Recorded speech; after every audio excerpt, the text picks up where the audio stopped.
Bonjour à tous, bienvenue dans cette vidéo. Je vais vous expliquer comment on peut faire des travaux sans démolir son moral. Alors, pour comprendre ça, je suis maître d'œuvre. J'ai commencé mon activité en 1987, donc je pense que j'ai un peu d'expérience. Au début, j'ai commencé par vendre des maisons individuelles pendant quelques années, donc je vendais très bien mes maisons, mais j'étais déçu de la réalisation qui était faite derrière, par tout le staff, puisqu'il y avait un staff administratif et un staff de construction qui se mettait en place derrière moi. Donc je me suis installé en contractant général et j'ai pu donc faire des rénovations par moi-même. C'est-à-dire que je les vendais, je mettais les entreprises en place et je suivais les travaux jusqu'à la réception, en suivant d'ailleurs avec un service après-vente pour les mises à jour derrière. Alors, en maître d'œuvre, j'ai pu réaliser beaucoup de constructions et beaucoup de rénovations. À une époque, je livrais par mois jusqu'à 10 logements qui étaient donc maisons anciennes, rénovées pour faire du locatif.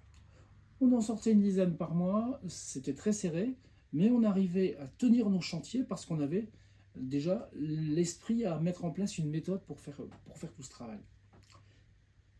Et ensuite, je me suis rendu compte quand même pendant toutes ces années qu'on reste en tant que maître d'œuvre, on reste toujours le punching ball entre les clients et puis les entreprises. Voici une photo qui vous montre les écarts que l'on a entre l'idée qu'on se fait des travaux et la réalisation qui sera faite. C'est une notion importante parce qu'il faut bien penser qu'en fait on va négocier sur des devis de travaux, des propositions des entreprises ou des artisans, on va négocier un prix. Mais est-ce qu'on a bien conscience qu'entre notre idée et la réalisation il peut y avoir des écarts? Est-ce que le prix que l'on négocie va correspondre au travail que l'on a en tête ou plutôt au travail qui sera réalisé effectivement? La difficulté, elle est toujours pareille en matière de travaux, que ce soit de la construction ou de la rénovation, puisque quand vous négociez, contrairement à ce qui se passe quand vous achetez un objet, une voiture par exemple, vous achetez une voiture, vous la négociez, vous allez chez votre concessionnaire pour avoir la livraison. Si vous avez négocié, on ne va pas vous retirer une portière ou une aile. Alors qu'en matière de travaux, on va réaliser après la négociation. C'est-à-dire qu'au mieux, vous en aurez pour votre argent. Vous n'en aurez pas plus, et peut-être moins s'il y a des oublis. Alors, ce qu'il faut avoir en tête, c'est qu'on est toujours surpris dans les différences de tarifs qui sont proposés dans les devis. Généralement, on prend 3 devis, on en a un faible, un milieu et un plus fort. On n'a pas envie de prendre le plus fort, on a peur de prendre le plus faible, parce qu'on se dit, bon là ça va coincer, et puis on prend celui qui est au milieu. Mais ce qu'on oublie, c'est que dans tous les cas, on en aura pour notre argent au mieux, et c'est-à-dire que l'entreprise ou l'artisan va réajuster son tarif s'il y a des choses qui sont oubliées. La nature même d'un devis, c'est un devis estimatif. Ça n'est pas un devis final. Vous voyez sur cette photo des choses qu'on n'aurait pas imaginées. En fait, on négocie pour faire des travaux, on a une idée des travaux, et vraiment où j'attire votre attention, c'est qu'en fait, quand on voit le résultat, il y a des choses qui sont inimaginables. Comme là, on n'aurait jamais imaginé, et moi le premier, qu'en fait l'artisan allait découper le bâti de porte pour pouvoir mettre son interrupteur. Surtout que ce sont des portes relativement chères et que ça a occasionné, c'est l'artisan qui bien évidemment doit repayer les dégradations qui sont faites. Mais c'est quand même quelque chose qu'on n'imagine pas. Alors ce qu'il faut avoir en tête, c'est que bien sûr, il y a ce qu'on appelle des DTU, des documents techniques unifiés, qui viennent expliquer dans chaque corps de métier, dans chaque travail, comment on doit réaliser un ouvrage. Mais entre la perception que l'on a des choses en le lisant et ce que les artisans vont avoir, il peut y avoir des écarts en fait. Ce qu'il ne faut jamais oublier, c'est qu'en matière de conformité, on va parler de conformité à la fois technique et esthétique.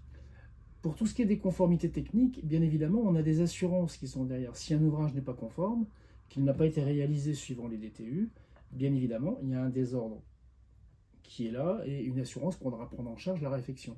Par contre, en matière esthétique, comme là notre interrupteur sur la photo fonctionne très bien et la porte s'ouvre également très bien. Par contre, esthétiquement, on est tous d'accord que c'est quand même pas très heureux d'avoir choisi cette solution. Mais là, aucune assurance ne va fonctionner pour un désordre d'ordre esthétique. La différence avec les années, c'est qu'autrefois, j'avais des entreprises, quand je leur disais qu'il y avait un travail qui ne me convenait pas, bon, on refaisait, il n'y avait pas de souci, c'était refait correctement. Voilà. Aujourd'hui, le monde a bien changé, puisqu'en fait, quand je vois un ouvrier sur un chantier et que je lui dis, bah attends, ton travail, là, il y a quelque chose qui ne va pas bien, des fois, je leur demande même s'ils feraient ça chez eux. Et en fait, on me répond simplement qu'ils peuvent le refaire, mais il faut les payer à nouveau. Voilà un peu la tendance aujourd'hui. comment les travaux sont devenus. Nous avons tous un rêve quand on lance un projet de travaux, mais en fait, personne n'a assez d'imagination pour s'attendre aux dérives du professionnalisme des entrepreneurs. Un projet bien défini, suivi avec vigilance, va permettre de rester proche du rêve et d'éviter de vivre un cauchemar pendant le chantier. Ici, nous allons vous expliquer comment en fait être satisfait de sa construction, mais sans payer plus cher. Que vous souhaitiez programmer un chantier, ou que vous soyez en cours de réalisation du chantier, c'est ici que vous allez comprendre comment fonctionne notre méthode et comment nous allons pouvoir vous aider à rester patron de votre chantier.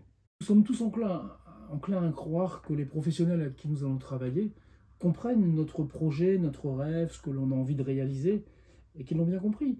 On peut s'entourer d'un maître d'œuvre ou d'un architecte, et on pense également qu'avec ce professionnel, on va donc être à l'abri à la fois des retards de chantier, des augmentations de prix qu'il peut y avoir de façon intempestive ou moindre, et également, on pense être à l'abri des malfaçons. Voilà. Le fait de prendre un professionnel avec nous pour faire un chantier, on s'imagine que tout est réglé. Alors que non, ça paraît d'ailleurs un peu compliqué de suivre son chantier, de se motiver, d'être impliqué, etc. Ça nous paraît des fois compliqué, donc on a tendance à mettre ça de côté. Mais en réalité, la réussite de votre projet, c'est là où je peux vous aider efficacement. C'est de réussir à rénover ou à construire et d'être fier de ce que vous avez fait, fier de ce que vous avez fait faire en tant que patron de votre projet, en tant que gestionnaire de projet. Vous allez donc pouvoir suivre tout ce qui se passe, comprendre tout ce qui se passe. Ça ne veut pas dire que vous faites le travail à la place des autres, ça veut dire simplement que vous supervisez et que vous comprenez ce qui se fait. Voilà maintenant près de 40 ans que je suis des chantiers, que je les encadre, que je les commercialise, que je conçois, que je suis. Et c'est vrai qu'à travers cette photo qui est là devant vous, je suis assez fier d'avoir pu faire une très très belle maison individuelle. Alors on a une vue magnifique, on a tout ce qu'il faut, mais je sais également qu'on a une réalisation au top, puisqu'en fait on est allé très loin sur cette construction, on est allé jusqu'à la décoration, jusqu'à la domotique, jusqu'à tout ce qui est énergétique, avec des panneaux solaires, avec des pompes à chaleur, etc. Et le chantier est magnifiquement réussi. Je suis passé par toutes les phases en fait, du métier de l'immobilier, du métier de la construction, de la rénovation. J'ai commencé par vendre des maisons individuelles. Ensuite, j'ai vendu de l'immobilier ancien dans le cadre d'agences immobilières. J'ai été contractant général en locatif social. J'ai monté des dossiers de primes, j'ai obtenu des permis de construire. Je me suis bien spécialisé sur les montages financiers parce que je voulais absolument, en vendant un projet, que tous les frais à côté qu'il faut avoir en tête soient prévus et qu'il n'y ait pas de problème de financement sur ces projets. J'ai travaillé également énormément sur ce qu'on appelle l'ordonnancement, le pilotage et la coordination, les missions OPC, qui permettent de mettre en place différentes entreprises, de maîtriser les différentes tâches qu'elles doivent accomplir et leur interaction avec notamment ce qu'on appelle la réception du support afin qu'une autre entreprise puisse continuer le travail. J'ai également, et c'est encore en cours de développement, travaillé beaucoup sur la rénovation énergétique, qui est un sujet d'actualité complet. Je voulais absolument avoir des chantiers variés. Je voulais livrer des logements conformes, agréables. J'avais déjà l'habitude de monter tous les dossiers, hein, financement, assurance, permis, dossier de prime, tout ça, mais j'ai aussi à respecter ce qu'on appelle les équilibres dans un projet. Aussi bien locatif qu'en accession à la propriété, il y a toujours des équilibres à trouver. Alors j'ai pu, au travers des différentes crises du marché, comprendre et me réadapter en permanence. Et j'étais fier de réaliser de belles villas. J'en ai réalisé beaucoup sur le nord de la France et également dans le Var. Et j'étais fier des montages qui étaient faits. Mon meilleur client, enfin le client qui m'a donné le plus de chantiers, en fait il est venu vers moi pour faire du locatif et on est parti sur un programme pour lui établir un patrimoine. Et je lui ai réalisé 20 logements en à peine 2 ans. Moi aussi je pensais que les professionnels assuraient pour satisfaire les clients.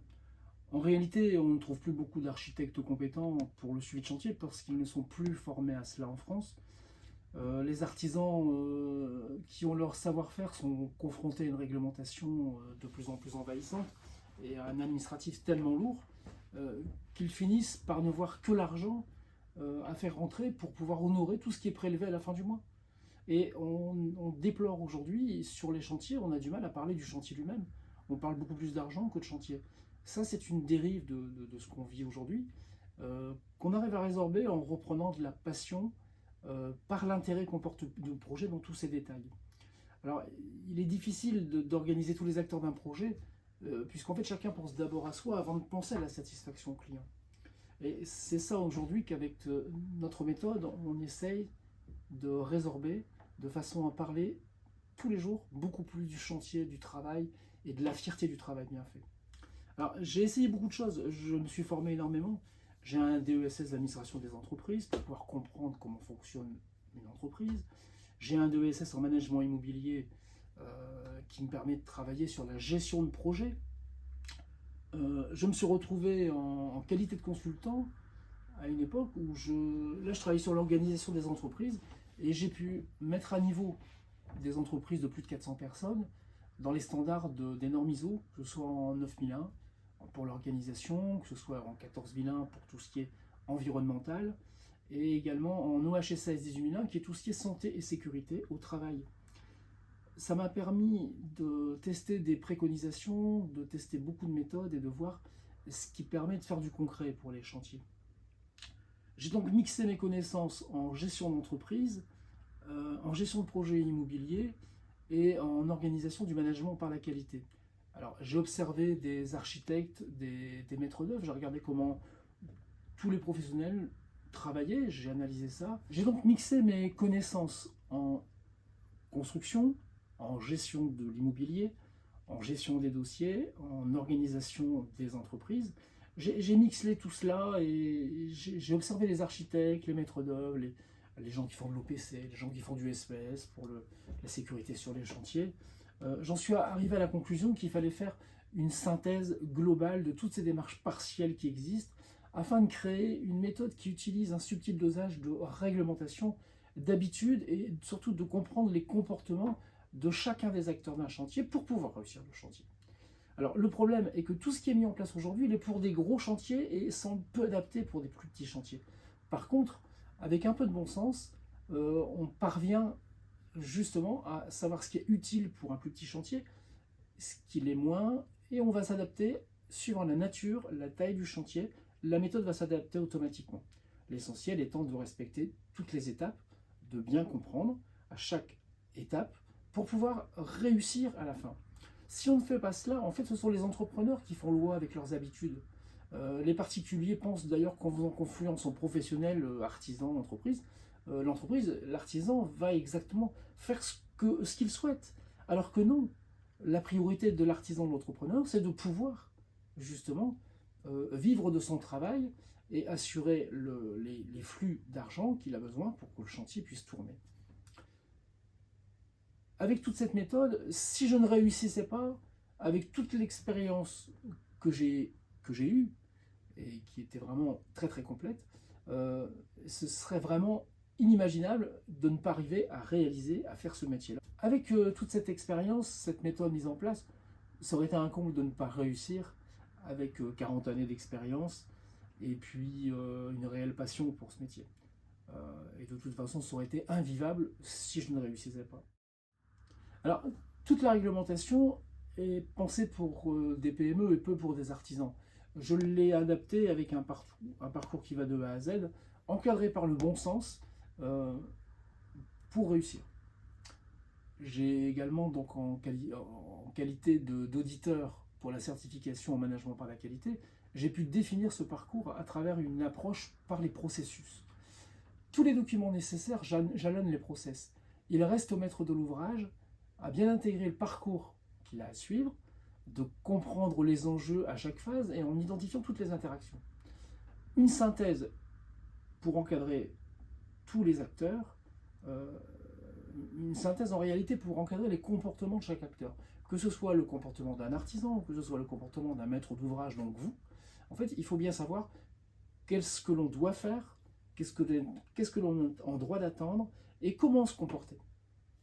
J'ai donc mis en place, avec mes collaborateurs, une méthode qui permet de s'adapter à n'importe quel chantier pour obtenir un résultat qualitatif dans le prix et dans le délai. Cela passe par une logique et un bon sens qu'il faut donner au maître d'ouvrage, donc vous, pour que vous puissiez espérer réussir votre projet. Cette méthode passe par plusieurs étapes.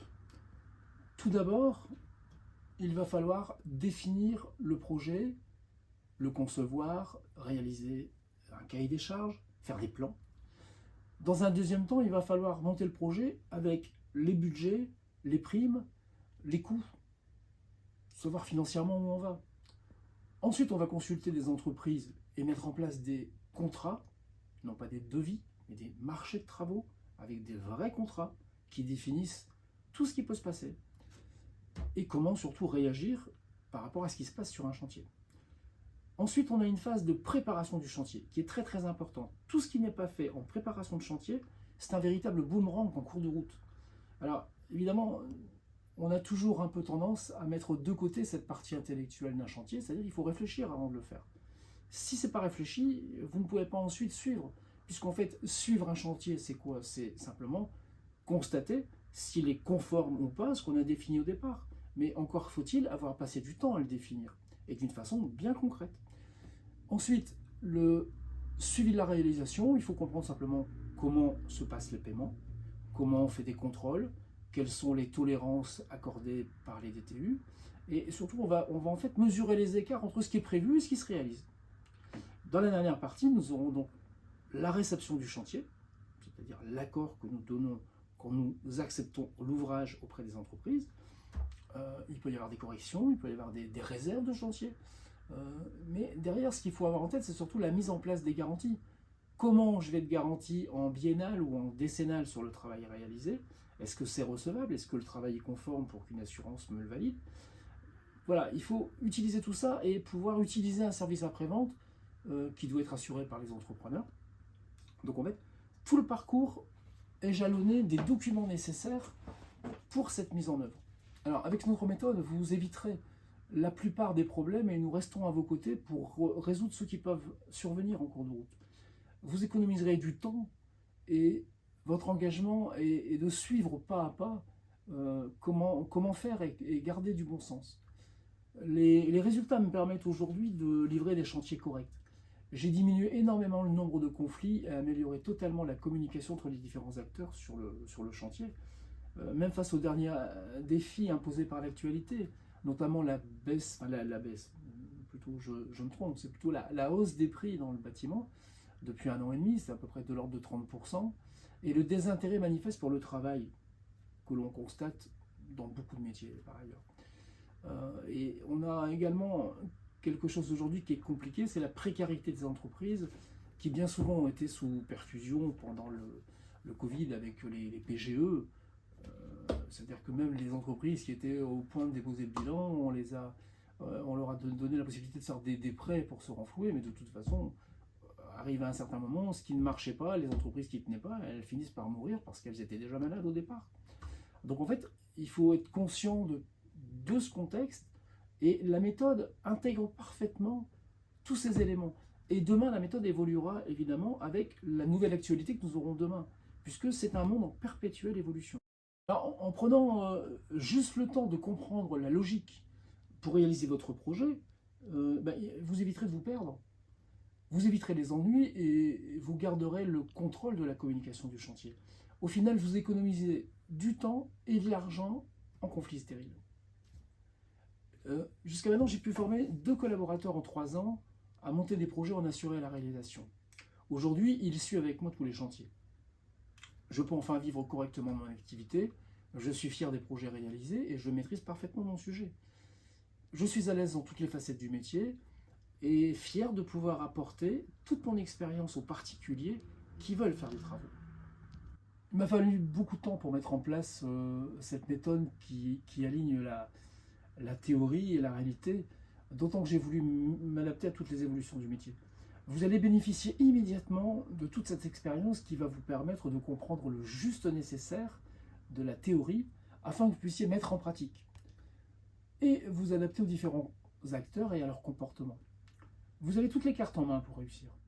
Je vais vous donner tout de suite 3 secrets pour réussir. La première chose, c'est qu'il faut toujours garder le contrôle. La deuxième chose, c'est qu'il faut se dire que la méthode est la même pour tous les chantiers. Et le troisième point, c'est d'avoir toujours en tête que la négociation du départ n'est absolument pas le reflet de ce que vous allez payer au total pour votre chantier. Il faut donc toujours avoir en tête ces trois axes à travers tout le bon sens qui va vous être demandé tout au long du parcours. Et j'accompagne des gens qui ont un projet de travaux ou qui rencontrent un problème sur un chantier en cours, mais tout ça sans payer plus cher. Ça ne leur revient pas plus cher puisqu'en fait on va beaucoup mieux cadrer les coûts. Je m'adresse aussi bien à vous qui avez un projet en tête qu'à vous qui avez déjà un chantier en cours de route. Par expérience, je sais que au moment de signer un devis, un contrat CCMI, c'est-à-dire un contrat de construction de maison individuelle réglementée, ou alors encore un contrat d'architecte, personne ne veut avoir de conseils, puisqu'on est persuadé d'avoir fait le meilleur choix et d'avoir en face de soi les professionnels qui vont nous aider à réussir ce chantier. Par contre, on sait très bien que quand il y a des problèmes, et c'est quasiment un chantier sur deux en étant gentil, on sait très bien que là, on est beaucoup plus prêt à dépenser de l'argent pour sortir du problème. Et c'est là où on va se dire, bah, tiens, je vais prendre un avocat. Je vais prendre. Alors, l'avocat, qu'est-ce qu'il va faire? Déjà, vous allez payer des honoraires pour ouvrir le dossier. Ensuite, on va demander au tribunal de désigner un expert judiciaire que vous allez devoir financer pour pouvoir justement établir l'expertise, gérer le problème et puis avoir un jugement par des juges. On sait très bien qu'à ce stade-là, on va déjà avoir dépensé un acompte pour l'avocat, un acompte pour l'expert judiciaire, et qu'une solution finale, en général, ça va prendre 4 ans de procédure. Et vous allez dépenser bien plus que 10 000 euros pour essayer de résorber le problème, tout en sachant que pendant 4 ans, vous n'avez pas la jouissance de votre projet qui a été lancé, peut-être des ennuis parce que combien de gens sont obligés de se reloger pendant le temps que le tribunal leur donne raison ou tort d'ailleurs. Voilà. Donc en fait, au début, on n'a pas trop envie de conseils parce qu'on est persuadé d'avoir les bons interlocuteurs. Et en cours de route, quand on rencontre le problème, on s'aperçoit que personne n'est capable de gérer le problème à son niveau, puisque chacun ne gère qu'une partie, et que pour gérer l'ensemble du dossier avec les problèmes rencontrés, il va falloir faire appel à un avocat et un juge. Et c'est là où on va vous demander des acomptes, un acompte chez l'avocat, un acompte pour l'expertise judiciaire. Vous allez dépenser plus de 10 000 euros au départ et ça va durer 4 ans pour avoir un résultat. Là-dessus, un chantier est toujours composé du prix des travaux qu'on paye aux artisans et des honoraires de conception et des honoraires de suivi de chantier. Cette part d'honoraires représente l'intelligence du chantier et, mis à part pour des petits travaux courants d'entretien, on ne peut pas l'occulter. Il y a toujours une réflexion pour faire quelque chose.